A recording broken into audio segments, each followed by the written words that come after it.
Welcome back to the Own Your Awkward podcast. I'm your host, Andy Vargo, and every episode we get into what has made our guests vulnerable and how they've learned how to own their awkward in order to live their best life.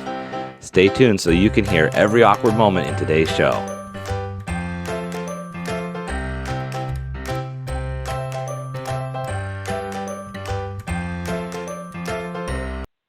Hey everyone, welcome back to the Own Your Awkward podcast. I'm your host, Andy Vargo, and today we have my good friend who I have not yet met, Sarah Elkins with Elkins Consulting. Sarah, how you doing today? I'm doing great. How are you, Andy? I am doing awesome. Thank you so much. I am so excited to have you on my show, and I should explain the fact that we haven't met yet, but that's going to change here in February. Yes, I I'm get so to meet excited you at for No that, Longer for the Virtual. No Longer Virtual. Mm-hmm. That is going to be so much fun. So, Sarah, why don't you tell everybody a little bit about yourself for people who don't know who you are, and then we can explain what No Longer Virtual is. Okay. Well, as you mentioned, I'm Sarah Elkins, and I am a communication coach, and I generally use storytelling as the foundation of my work with people.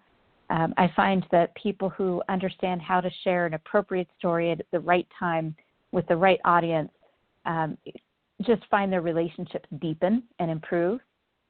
And because I was working, for the last 5 years or so as a communication coach and getting into that depth of conversation, I realized that it would be helpful for me to have another kind of coaching certification. So I went back to some more training and became a Gallup certified strengths coach. So now on top of doing my standard communication stuff, I also work with teams to help them with their communication. That is amazing. And you have a podcast yourself. Your story your stories don't define you, how you tell them will. Right. And I love the message of your podcast. Thank you. It came to me one day when I was hearing somebody tell a story, and I knew this woman to be very resilient and strong and very, very smart. And the way she was telling a story made her come across as more of a victim, and that's not how I knew her. And I remember thinking really long and hard about why I was perceiving her that way through this story she shared. And I realized that her internal message was what was driving that story, not who she is right now. Okay. Well, it's such an interesting concept because when I've talked, I've shared the concept that your story, it doesn't matter what your story is, but your story does matter. And when I heard the title of your podcast, and as I've listened to some of the episodes, it's really made me think about the narrative of your story and how you actually tell it. That it's not just about what the story is, it's exactly how you say it is. So many times we're doing ourselves a disservice by our own perception that's coming through in how we share our story. Exactly. Oh, I'm so glad that's what you're getting from it. I love it when it matches the intention. It is. It comes through very well, and I love the guests that you have on there. Always have such wonderful meaning and background. And so No Longer Virtual. I'm excited about it. Can you tell everybody a little bit about what that is? Because I think there's a few spots left.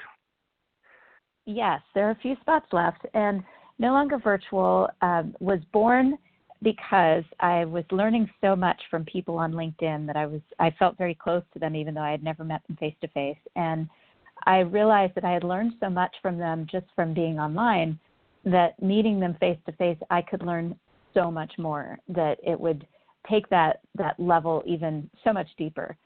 And I reached out to a few of those particular people that I kind of saw as the rock stars of my network and asked them if they'd be interested in facilitating sessions at a conference that we would really serve people that are connections on LinkedIn to help us better leverage that platform. And all of the people that I reached out to agreed. And they did it for free. All I did was I paid for their hotel rooms for the 2 nights that they were in Atlanta that first year. But they came and I waived their registration fees. And I had people like Chris Spurvey, author of Sell, and Heather Younger was there, and she's author of The 7 Intuitive Laws of Employee Loyalty, and Karthik Rajan, who is just an incredible storyteller. And there were a few others. Melissa Hughes came and spoke, and she is a neuroscience geek that has written a couple of books, Happy Hour with Einstein and Happier Hour with Einstein. And so I limit it to 50 people because that makes it a much more intimate environment where you're much more likely to not only get to know everybody, but each person contributes to the session. And I find that I learn so much more when I'm participating, when I'm actively contributing. So like I said, I limit it to 50 people. Yeah, thank you. And the first year we had 23 in the room, and I thought that was pretty successful. And then this past February, we were in Denver and we had 28 in the room, and now we're at over 40. So we're wow. So there really are just a few spots left. Yes. Yeah, yes. I'm excited. This is going to be my first year, so I get to meet you and Heather and Zach Messler. It's that core group of people that I interact with on LinkedIn, and I love this concept because you've talked about getting away from the keyboard and getting out to the other side of it, and it's so true because a handshake, a conversation, eye contact, that's all about being human. It is. It is. And what I found about this conference is that people leave really motivated and very close, with very close contacts that will help them be successful. Like, this network is super tight at the end of this conference. And one of the things that I did is I do keynotes. I've been a keynote speaker for about 5 years now. And I actively dislike going to conferences and sitting in a keynote and watching somebody else speak. And I think it's because I look around the audience. I know it is, but I look around the audience and I know the people in the room can contribute, that there are people in that room that have just as much expertise or different experiences that could contribute to a conversation as opposed to somebody making a speech. And so when I do my keynotes, I actively engage the audience and have people speak. But what was interesting about the No Longer Virtual concept was that one of the things I wanted to make sure of was that people didn't leave from the conference being all motivated and excited, and then 2 weeks later have that, I call it the after conference hangover, where you really, you may as well have not gone at all because there's no one around you that's helping you follow up and sustain that level of motivation. And we've been very successful with that with the current alumni of No Longer Virtual. So I'm excited to see where year 3 takes us coming up in February in 2019. Well, I absolutely love this concept of the after-conference hangover because I think we've all experienced that, whether it's training or a conference or something where you're pumped up, you go to a retreat, you get this information, and you leave, you're ready to change the world, and then you're right, you don't have that support or that network that keeps you focused in the right direction, and that's exciting. It is.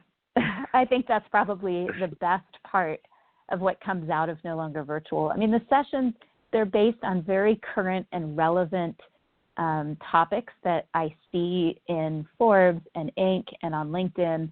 So, we have like a mindfulness and meditation session coming up. We have one about flipping the funnel. So we have some great sessions that are very relevant, but I think the best thing to come out of this is the network you leave with. Well, and I loved when you encouraged me to go this year, and I've wanted to go ever since I first saw it. And you and Zach pushed me over the edge, just a little bit of, I wouldn't say peer pressure, but peer support. And there you go. But the way that you worded it, you said, I think it would be good for your business and your soul. And that was just, it's really telling. It's more than just networking and sales, where it's like it really is about kind of getting to your core of who you are and where you're going in your business interactions. It absolutely is. It feels like you can be you, like you're bringing your whole self. That is awesome. So speaking of being you and bringing your whole self, I put all my guests on the spot and ask them to share something awkward about themselves. So what is that awkward thing about Sarah that you've had to get over or own or get past in order to get to where you are today? Oh my gosh, I have so much awkward, Andy. Starting in junior high, I mean, I could go on and on with all the awkward I've experienced in my life. But I think the key for me has been that I am about 5'2". I'm Okay. a small person, and when I graduated from college, I weighed under 100 pounds. Because I was broke and I wasn't eating. And I weigh well over 100 now, but significantly enough to make a big difference in how I appear to people, because I am described as tiny. And until recently, I hadn't seen myself that way since I left high school. I don't see myself as a very tiny person. And there are a couple of reasons for that. One is that when I'm sitting down and somebody comes and talks to me in my office, they're very, respectful and clearly understand that I know what I'm talking about. And I've always presented myself as pretty confident in the areas that I know well.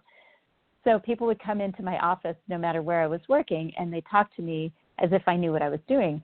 And then I'd stand up to say goodbye, shake their hand, and I would see this visible shock of, oh my gosh, you're so little. Oh no. Yeah, and it's so funny. And up until recently, up until probably my early 40s, I also, because I'm so little, I look really young. And so it wasn't until I was in my 40s that people started to really take me seriously. And so it can be really awkward introducing myself to people because I realize how small I seem to them. And the reason it came to light to me recently was last October, I was doing and organizing a conference here in Helena, Montana for the Women's Leadership Network. And I had Alyssa DeVere, who runs the American Confidence Institute, and Melissa Hughes, like I said, is the woman who wrote Happy Hour with Einstein. They both came as two workshop facilitators for our day-long conference.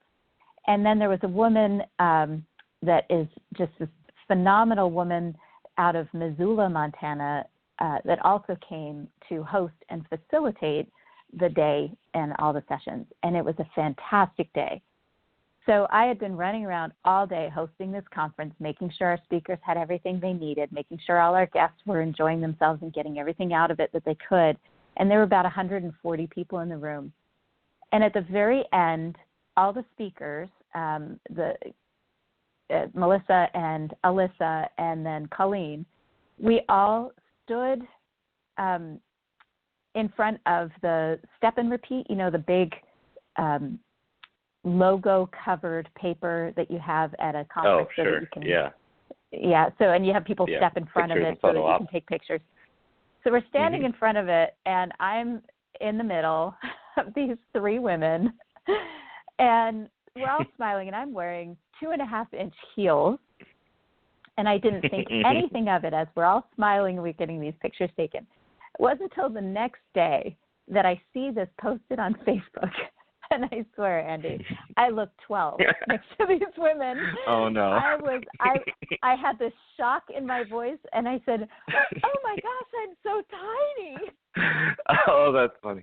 Isn't it interesting how you can step out of yourself for a moment and have that aha moment of how people actually may perceive you, whether it's right or wrong? Yes, exactly. Oh, it was awful. It was awful. And I said something to one of my friends who towers over me, my friend Callie. I said, "Oh my gosh, I look so little."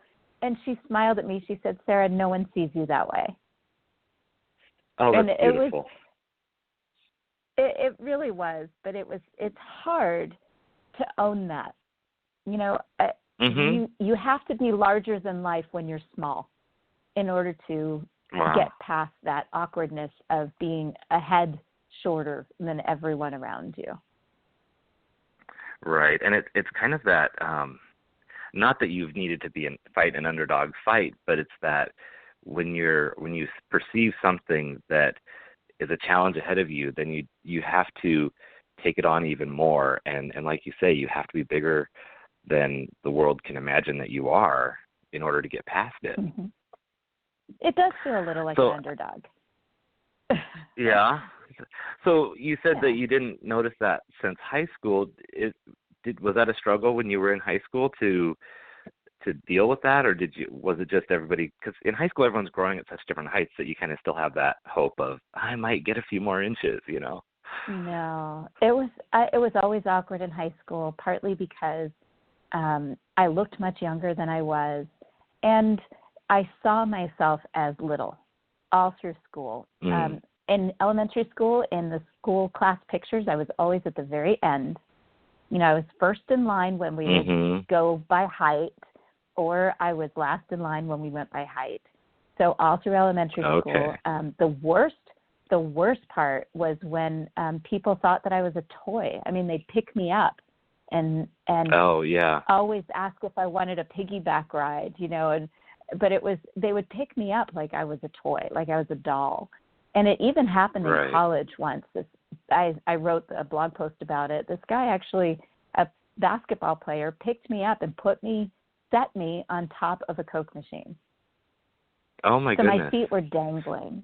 And I couldn't get down. I had a little sundress on, so I would have had to turn around and slide down and drop, which would have exposed me because I had a dress on. Right. And when I finally got down off of that, one of his friends came and took me off of the Coke machine, and I got right up into his space, looked straight up at his head because he was like 7 feet tall, and I said, don't you ever do that to anyone again. I am not a toy.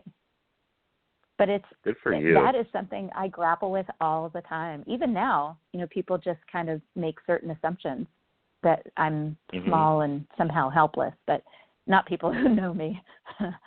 Right, yeah. People who know you haven't made that mistake, right? No. Well, it's interesting because I have people that I've known and then met in real life that I've known online, and I've always pictured them taller. And not that it's bad if they're not taller. It's just a couple times I've been surprised because of the angle of the camera or something when I've seen them on live videos. I'm like, oh, you're just a different proportion than I pictured. But it's like you say, it is about how you tell your story. If you tell yourself you're small and you tell the world you're small and that you're a small person, then that's a much different understanding than being physically small. You know, that those characteristics don't have anything to do with who you are in the world necessarily. Right. And you know what's interesting about that whole concept of seeing somebody who you would expect to be much taller, I have really mixed feelings about that because part of me, I'm so glad that people make that assumption about me that I'm taller because there have been all kinds of, there's a lot of research out there that says that tall people are more successful in business.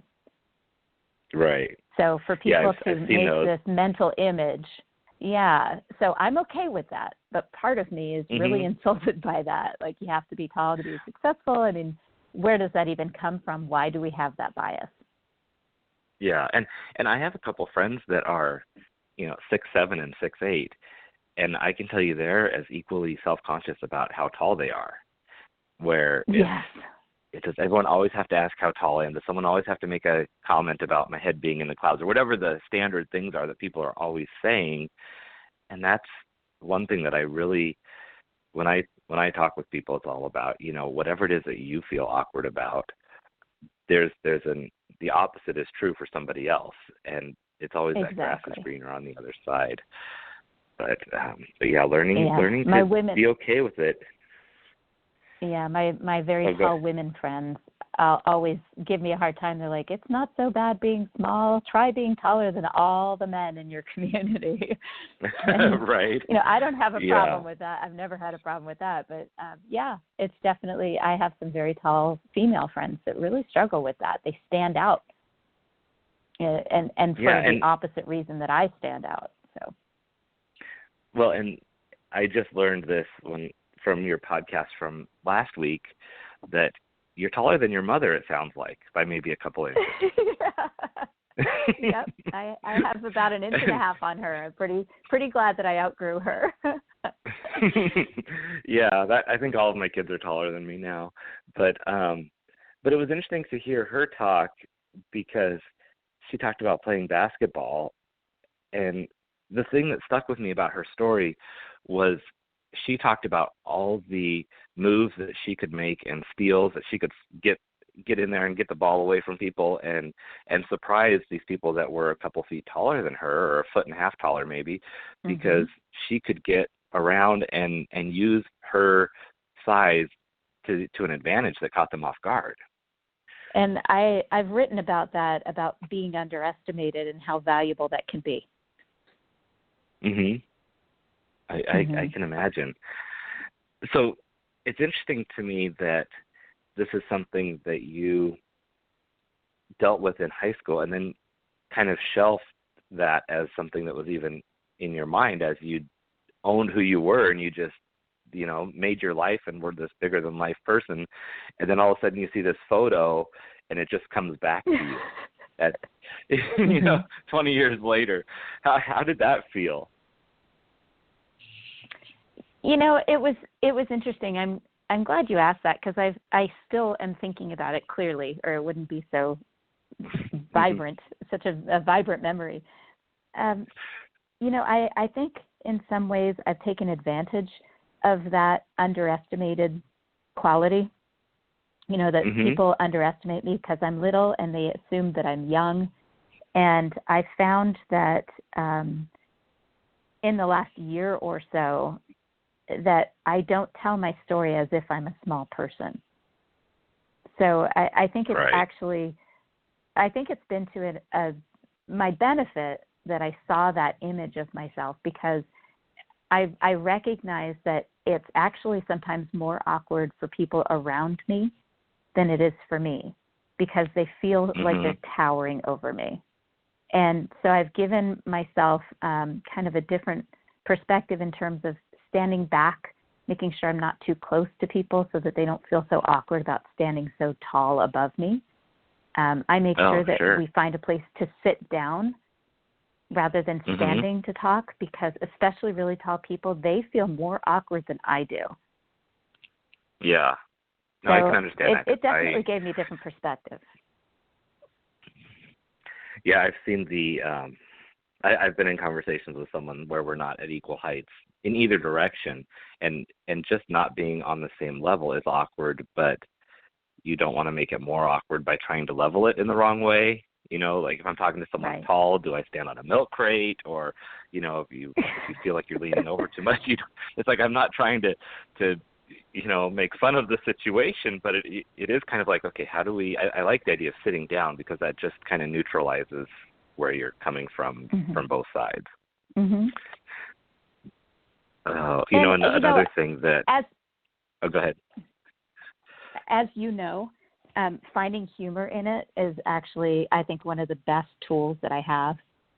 Because, if I'm in that situation and we don't have a place to sit down, and I take a couple steps back so that they aren't pushing their head down in an awkward position to speak to me and to hear me, especially if we're in a networking event where it's a lot of people and they need to be closer to be able to hear me, I'll make a joke about it. And that always sets things at ease, because I acknowledge the awkwardness, and then we can laugh about it. Yeah, it's interesting when so I do some stand-up comedy, as you probably know, and when I took the class I took a couple of years ago, one of the first things that they teach you is to call out whatever they say, call out your difference or your issue right when you get on stage, because otherwise it's distracting for the audience the whole time. So we had someone in our class who had suffered a traumatic brain injury when he was 17, and he's now probably in his 40s, but it affects his speech and his attention and his ability to kind of stand still. So he's very hyper seeming on stage, and it's important that he explains to the audience right away where he's coming from, so that they know that it's not just an act, or he's not making fun of something. And and everyone in our group had something different, and no matter who looks like they don't have anything going on in their life, everybody's coming from a different place, and to call that out to the audience right away is so important, so it's not distracting. Yes, and also so that you can make humor out of it. Oh, exactly. And and I love what you said about it's fun to kind of surprise people. Like you say, when you Hmm. stand up from behind your desk, when you're okay with it, you can kind of take that power of like, okay, I'm going to watch how they react to this. Yes, yes, and being aware of your audience and how they're likely to react to it also changes how I do things. If Sure. I think it's going to make them Yeah. really uncomfortable, then I'll approach it very differently. Because when somebody's Sure. uncomfortable, they shut down. Yeah, and you don't want that for sure. Yeah. Oh, there's so many aspects to wanting to be aware of your audience, but not be judged in your own mind, where so that you hold back where you've already decided they could go. But you do need to be able to read people. And you want to make people uncomfortable at some point because it helps them change and grow. But Oh, it exactly. really depends on how well you know them and where you want to go with it.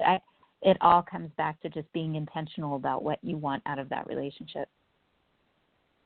Oh, for sure. I think that being intentional is so important, and it's so grounding to actually step back and think, what decisions am I making today? How am I interacting with people? How am I treating them in a way that is going to fulfill what I'm expecting out of this relationship?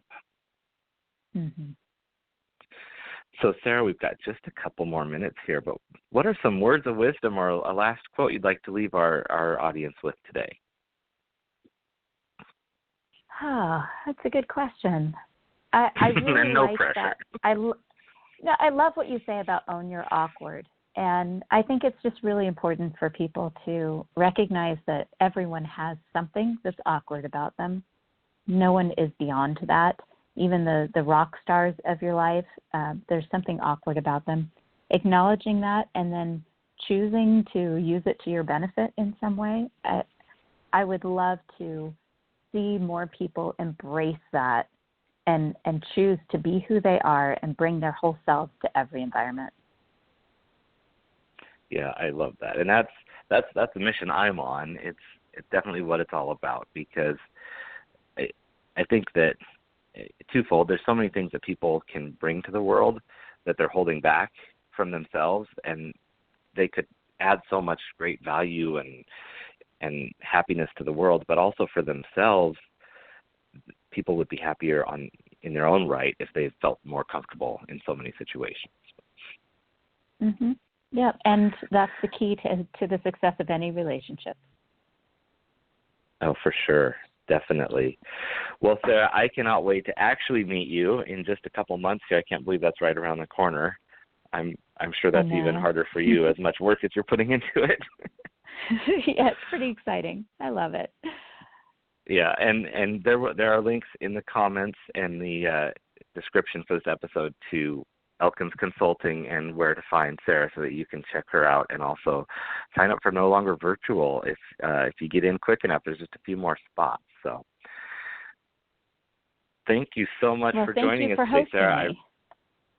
me. I really appreciate it, and I look forward to meeting you and really soon.